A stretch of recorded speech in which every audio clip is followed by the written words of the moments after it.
Hello दोस्तों, मैं आप सभी का स्वागत करता हूं आपके अपने यूट्यूब चैनल रीस्टार्ट इंस्टीट्यूट में। आज हम चैप्टर नंबर 3 को स्टार्ट करने वाले हैं। चैप्टर का नाम है आव्यू। तो इसमें एक्सरसाइज को स्टार्ट करने से पहले इसके कुछ बेसिक कॉन्सेप्ट और इसके उदाहरण को करेंगे, फिर इसकी एक्सरसाइज को स्टार्ट करेंगे। तो इसमें देखो, इस चैप्टर का नाम है आव्यू। तो सबसे पहले हम जान लेते हैं आव्यू होता क्या है। ठीक, आव्यू होता क्या है। तो इसकी आव्यू की परिभाषा होती है, एम वास्तविक या सम्मिश्र संख्याओं, वास्तविक या सम्मिश्र संख्याओं या फलनों के व्यवस्थित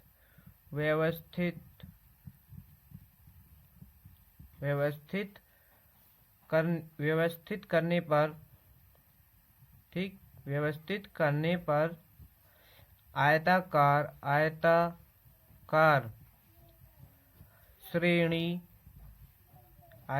श्रेणी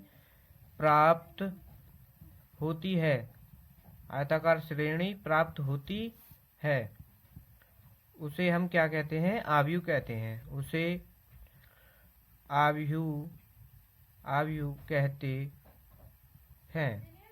ठीक, उसे हम आव्यू कहते हैं। तो इस डेफिनेशन को हम उदाहरण से समझेंगे। तो सबसे पहले देखो आव्यू किस तरीके से होता है। तो इसमें देखो, ये है इसमें हमारा आव्यू का सिंबल, यानी इस तरीके से हम आव्यू को प्रदर्शित करते हैं। जैसे कि आव्यू के अंदर हमारे क्या क्या हो सकता है? वास्तविक संख्याएं हो सकती हैं, सम्मिश्र संख्याएं हो सकती हैं और फलन हो सकते हैं। तो इसमें सबसे पहले उदाहरण से देखेंगे, उदाहरण को देखेंगे। ये इसको देखते हैं वास्तविक संख्याओं का आव्यू, यानी इसको हम 5 और यहाँ पर 7, यहाँ कुछ भी मान लो, 3, 9, 8, 10, 15, 21, 3, 6। ठीक, ये हमारा कोई आव्यू है। तो इसमें देखो, यहाँ पर ये भी कुछ भी, यानी रूट में भी हो सकती है वैल्यू, जैसे कि यहाँ पर √7 कुछ भी हो सकता है।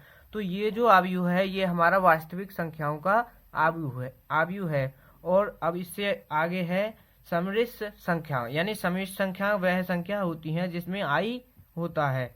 जैसे कि ये 2i और यहाँ पर मान लो 7i + 3 और यहाँ पर 5, 3, 1, 6 और यहाँ पर मान लो 5i 2, 3। ठीक, ये भी एक हमारा आव्यू है, लेकिन ये सम्मिश्र संख्याओं का आव्यू है।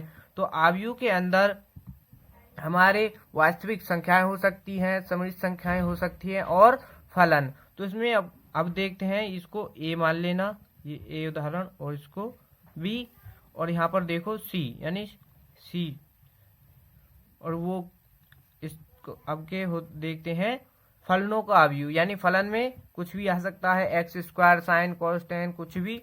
तो यहाँ से 1, 2, 4 sin theta, tan theta, x² y² x² + y²। ठीक, यहाँ से z², यानी इसमें कुछ भी हो सकता है। ये क्या है? इसमें हमारा फलन। तो ये है हमारा आव्यू। तो इसमें देखो, अब परिभाषा को वास्तविक या सम्मिश्र संख्या, यानी वास्तविक या सम्मिश्र संख्याओं या फलनों, यानी वास्तविक या सम्मिश्र संख्याओं या फलनों के व्यवस्थित करने पर, यानी इनको व्यवस्थित करने पर जो आयताकार श्रेणी बनती है, यानी ये क्रम जो इनका आयताकार रूप का है, तो ये आयताकार श्रेणी प्राप्त होती है, तो उसे आव्यूह कहते हैं। ठीक, ये हो गई हमारी आव्यूह की डेफिनेशन। तो इससे आगे देखो, इसमें अब क्या, इससे अगला पॉइंट देखो, इसमें है आव्यूह की कोटि, यानी कोटि आव्यूह की कोटि। ठीक, अब देखेंगे आव्यूह की कोटि क्या होती है। तो आव्यूह की कोटि की परिभाषा देखें तो उसमें ये होती है, इसकी परिभाषा एम पंक्तियों तथा एन स्तंभों, ठीक, एन स्तंभों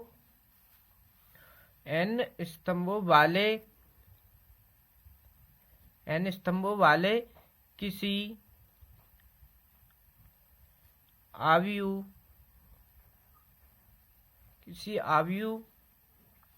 को एम एन कोटि का आव्यूह कहते हैं। ये हो गई आव्यूह की कोटि की परिभाषा।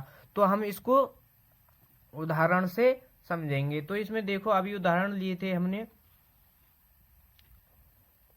उदाहरण कुछ भी ले लेते हैं हम पहले, यानी एक उदाहरण ये मान लो 4 3 7 5 1 2, यानी ये हमारे पास एक आव्यूह है। तो अब हमको इसमें से क्या देखना है, इसकी कोटि क्या होती है। तो कोटि देखेंगे तो उसमें से देखो, ये इस तरीके से जो होती हैं लाइन, तो ये तो होती है हमारी रो, यानी पंक्ति। ठीक, ये होती है हमारी, इस तरीके से जो होती हैं ये होती है हमारी पंक्ति, और ये खड़ी जो होती हैं लाइन, ठीक, ये होती है हमारे स्तंभ। तो पंक्ति को हम इंग्लिश में बोलते हैं रो और स्तंभ को बोलते हैं कॉलम। ठीक, तो इसमें देखो हम क्या देखेंगे, इसकी कोटि। तो कोटि MYN की होती है। तो M का मतलब यहाँ से देखो रो कितनी है इसमें, एक या 1 2, यानी इसमें 2 तो हमारी रो है। ठीक, रो को पहले लिखते हैं, और कॉलम कितने हैं, 1 2 3, तो इसमें 3 कॉलम है। तो इसकी कोटि क्या हो गई, 2/3 की। ठीक, अगर आपसे पूछ ले इसमें अवयव कितने हैं, तो इसकी कोटि की गुणा कर दो तो इसकी 6 हो जाएंगे। तो ये 6 जो है इसके अवयव हैं, ये क्या है, इसके अवयव।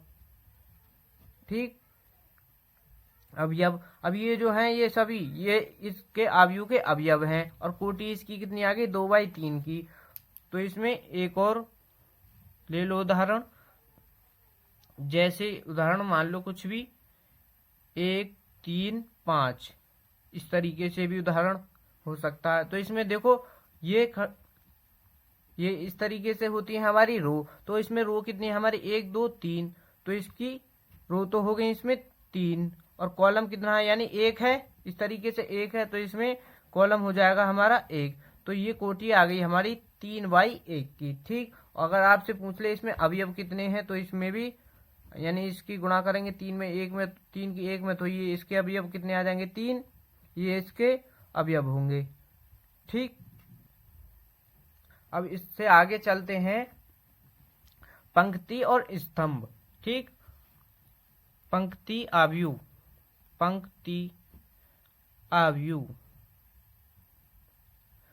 आव्यूह क्या होता है। तो इसमें देखो, पंक्ति आव्यूह की परिभाषा होगी हमारी, वह आव्यूह जिसमें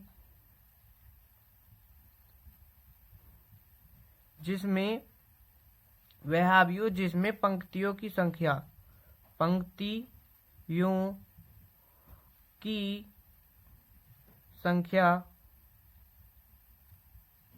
केवल 1 हो, यानी पंक्तियों की संख्या केवल 1 हो, तो वो क्या कहलाएगा हमारा, पंक्ति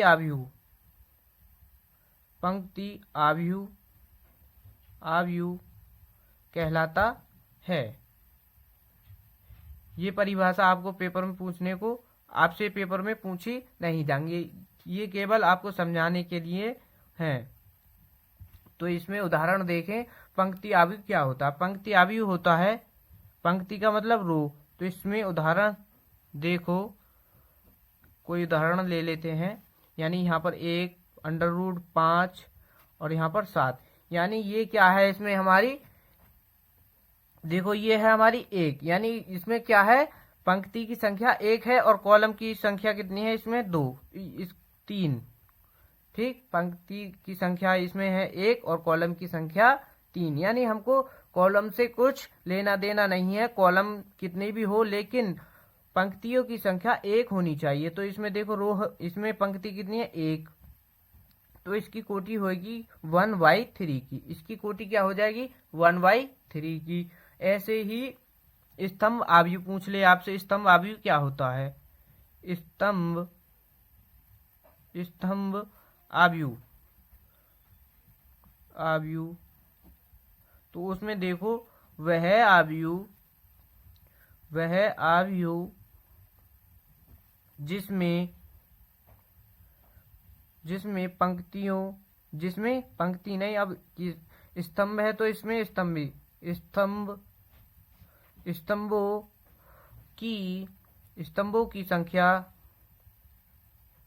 स्तंभों की संख्या केवल 1 हो। स्तंभों की संख्या केवल 1 हो तो वो क्या कहलाएगा, हमारा स्तंभ आव्यूह कहलाता है। स्तंभ आव्यूह कहलाता है। तो इसका उदाहरण देखो, इसका उदाहरण ले लेते हैं। उदाहरण 2, 6, 8। ठीक, ये हमने एक आव्यूह ले लिया। तो इसमें देखो क्या है, इसमें हमको ध्यान रखना है, स्तंभ होना चाहिए इसमें हमको 1, यानी इसमें स्तंभ होना चाहिए 1 और स्तंभ होना चाहिए 1 और पंक्ति कितनी भी हो, 1 हो 5 हो कुछ भी हो। जैसे कि इसमें पंक्ति तो हमारी इसमें 3 है और इसमें स्तंभ कितना है, इसमें 1। तो इसमें इसकी कोटि क्या होगी, 3/1 की कोटि होगी। ठीक, क्योंकि इसमें देखो स्तंभ तो है हमारा 1 और पंक्ति कितनी है, 3, तो इसकी कोटि होगी 3/1 की। तो ये समझ में आ गए होंगे। तो इससे आगे चलते हैं, अब इसके उदाहरण करेंगे। तो इसका उदाहरण नंबर 2 से स्टार्ट करेंगे। यदि किसी आव्यूह में 8 अवयव हैं, यानी यदि किसी आव्यूह है, कोई आव्यूह है हमारे पास और उसमें 8 अवयव हैं, तो उसकी संभव कोटियां क्या हो सकती हैं। तो इसका उदाहरण तो देखो, इसमें क्या करेंगे, 8 अवयव वाले आव्यूह, 8 अवयव वाले आव्यूह की संभव कोटियां। ठीक, ये हमको इसमें बताना है। यानी 8 अवयव वाले आव्यूह की संभव कोटियां क्या हो सकती हैं, या तो उसमें देखो 8 तो हमारी रो हो सकती हैं और 1 कॉलम हो सकता है। ठीक, इस तरीके से हो सकता है एक आव्यूह। और फिर एक हो सकता है उसमें या तो 1 रो हो और 8 कॉलम हो, इस तरीके से भी हो सकता है। और या उसमें 2 रो हो और 4 कॉलम हो, इस तरीके से हो सकता है।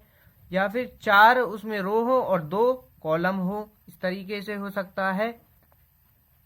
इससे ज्यादा उसमें कोटियां नहीं बनेंगी। ठीक, तो इसमें कोटि क्या हो गई, इसमें 8/1 और 1/8 और 2/4 और 4/2, यानी इसमें कोटि कितनी बन गई हमारी, 1, 2, 3, 4। इसमें संभव कोटियां क्या है, इसमें हमारी संभव कोटियां इसमें 4 आ गई और इसमें ये इसकी कोटियां हैं। तो इससे अगला इसका उदाहरण देखो, वो है उदाहरण नंबर 3। एक ऐसे 3/2 आव्यूह की रचना कीजिए। यानी हमको अपने पास से 3/2 दो कोटि का अवयव बनाना है, जिसके अवयव ए आई जे, यानी ये हमको दे रखा है, इससे हम अवयव इसके प्राप्त करेंगे।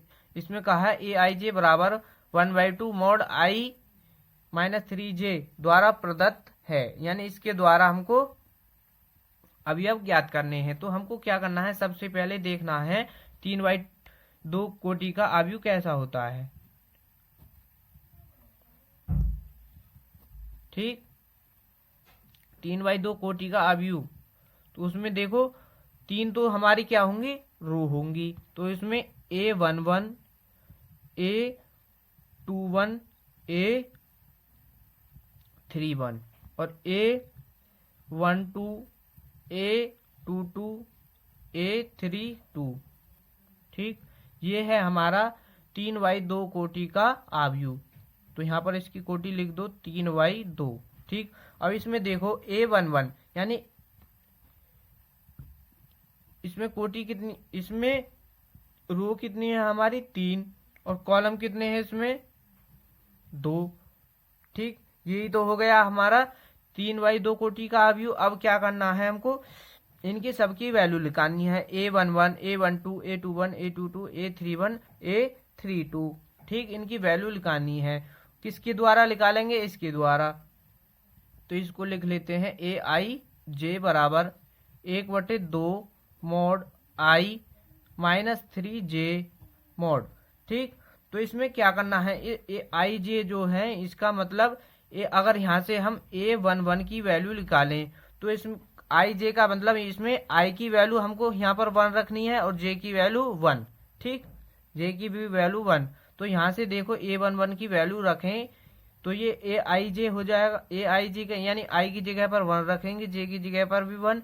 तो यहाँ से देखो ये 1/2 यानी आई की जगह पर क्या रखना है हमको 1 माइनस 3, जे की जगह पर 1 रखेंगे, इसकी गुणा करेंगे तो ये आ जाएगा 1/2 माइनस 3।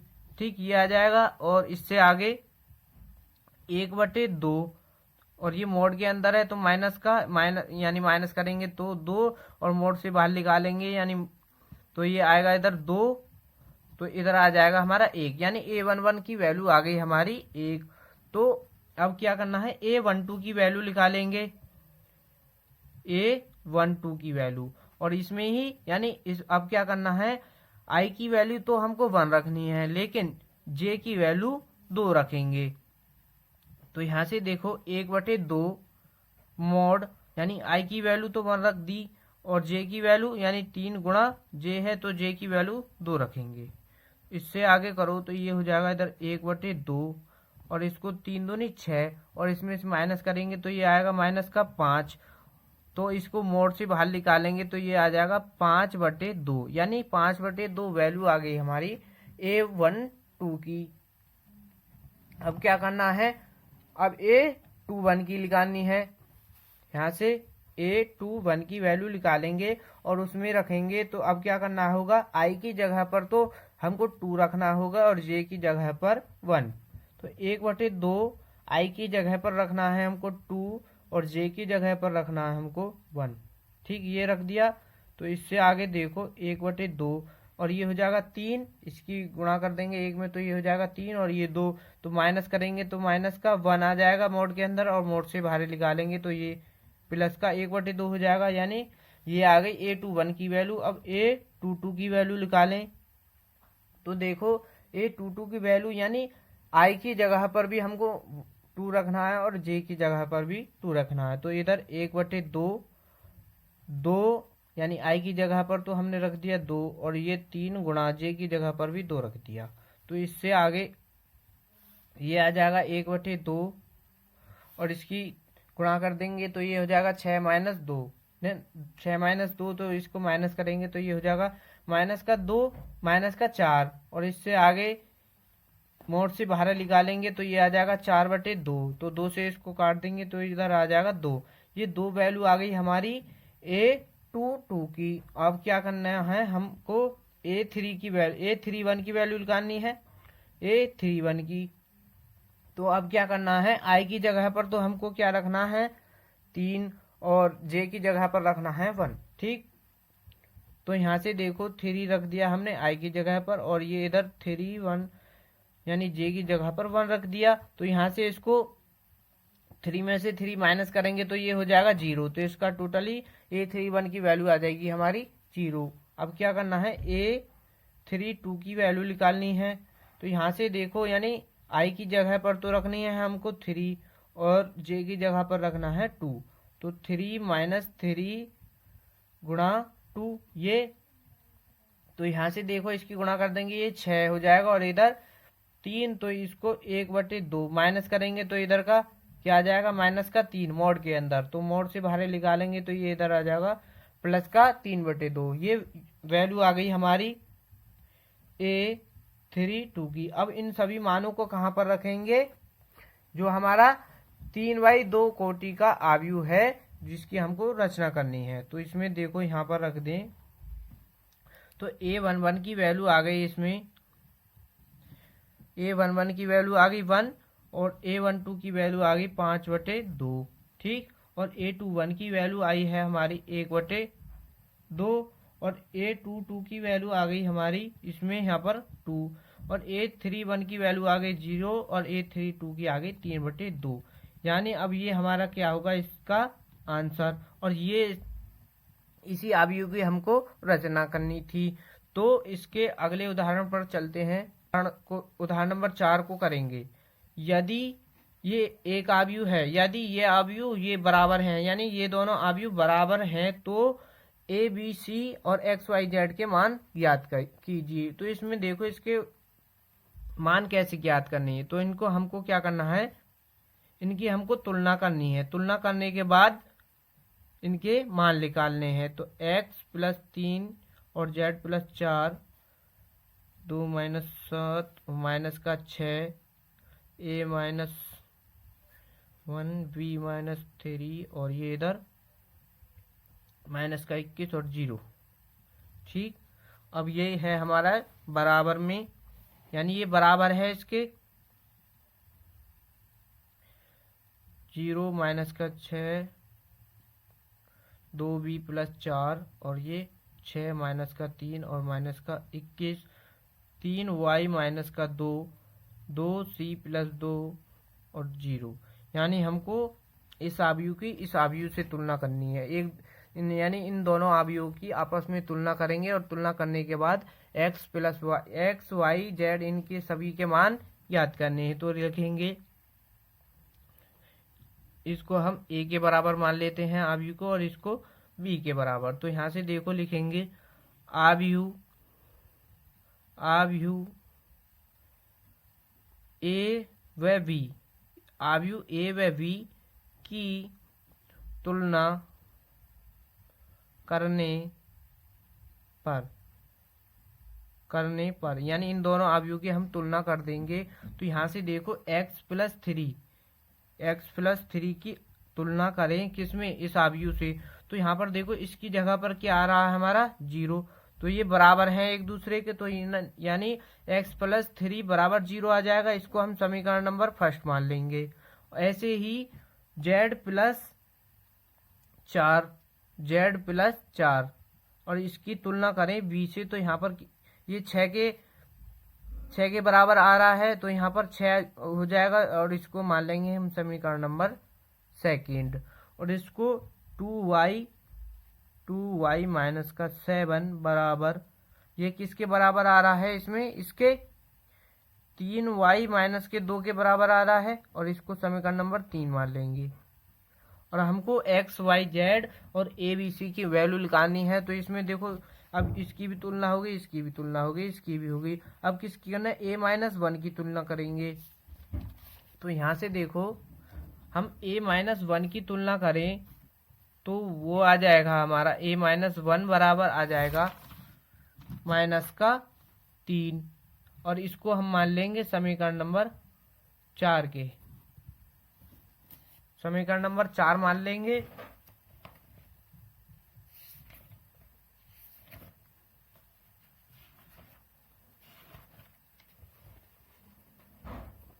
अब क्या करेंगे, 2c + प्लस 2, यानी इसकी तुलना करेंगे तो ये हमारा 0 के बराबर आ जाएगा और इसको हम 5 मान लेंगे।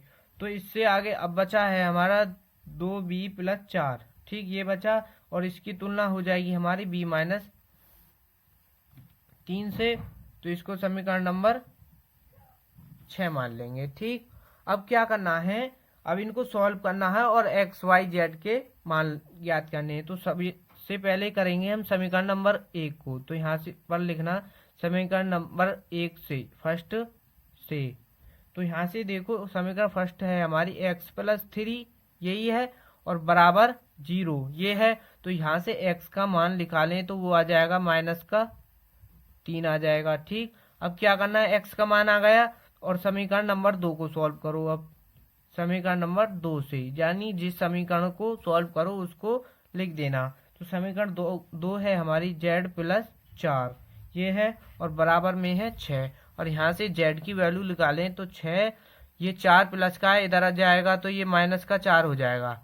ठीक, तो यहाँ से बचेगा हमारा 2, ये आ गई हमारी z की वैल्यू। अब क्या करना है, समीकरण 3 को करें, समीकरण 3 से समीकरण 3 को सॉल्व करेंगे। तो यहाँ से देखो समीकरण 3 आई है हमारी 2y माइनस 7 बराबर 3y माइनस 2। ठीक, ये है। अब यहाँ से क्या करना है, इसमें y की वैल्यू निकालनी है। यहाँ से देखो ये 2y है और ये 3y को इधर ले आओ तो ये हो जाएगा माइनस का 3y, और ये बराबर माइनस का 2, ये वाला माइनस का 2। अब ये देखो प्लस का, ये है माइनस का 7, और ये इधर आएगा तो ये हो जाएगा प्लस का 7।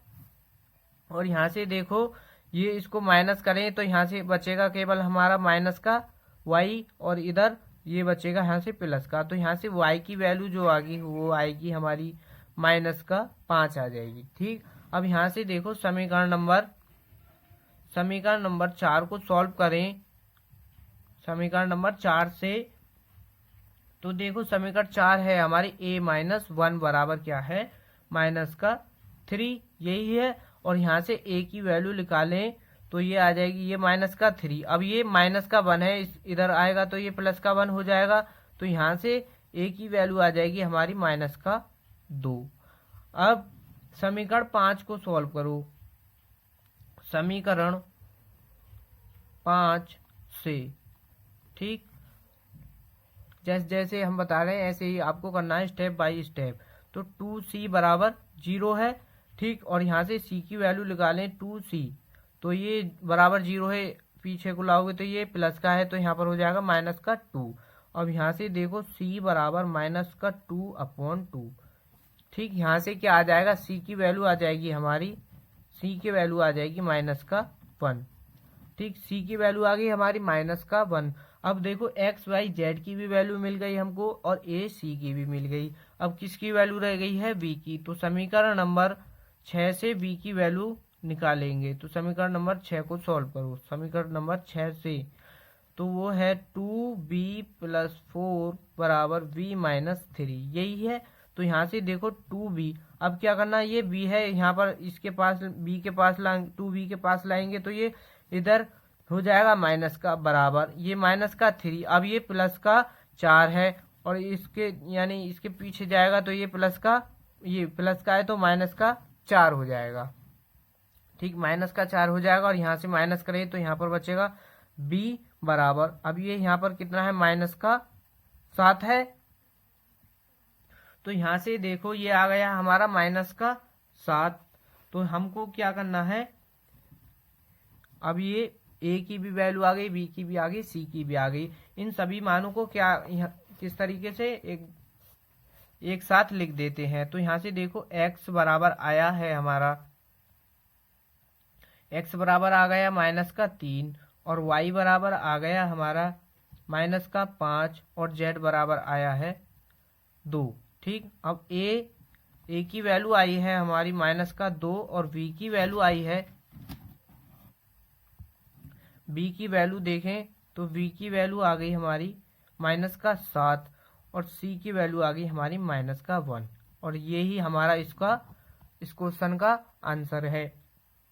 तो बच्चों वीडियो अच्छी लगी हो तो वीडियो को लाइक करें और चैनल पर नए हो तो चैनल को सब्सक्राइब करके बेल आइकन ऑन कर लें ताकि हमारी आने वाली न्यू वीडियो का नोटिफिकेशन आप तक पहुंच जाए। मिलते हैं नेक्स्ट वीडियो में। धन्यवाद। इससे अगले लेक्चर में हम एक्सरसाइज के क्वेश्चंस को करेंगे।